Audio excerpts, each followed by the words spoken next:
வாக்காளர் பெருமக்களின் கனிவான கவனத்திற்கு. வாக்களிக்க வாக்காளர் அடையாள அட்டை இல்லையா? பரவாயில்லை.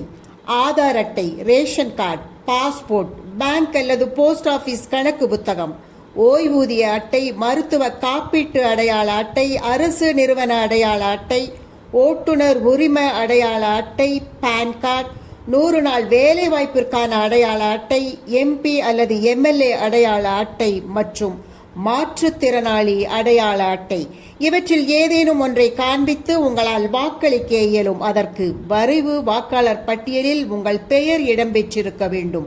அதை உறுதிப்படுத்திக் கொள்ள தொடர்பு கொள்ளுங்கள். எண் 1950. தமிழக சட்டமன்ற தேர்தல் நாள் 23/4/2026. வாக்களிப்பது நமது தலையாய கடமை, ஜனநாயக உரிமை. மறவாதீர் மக்களே.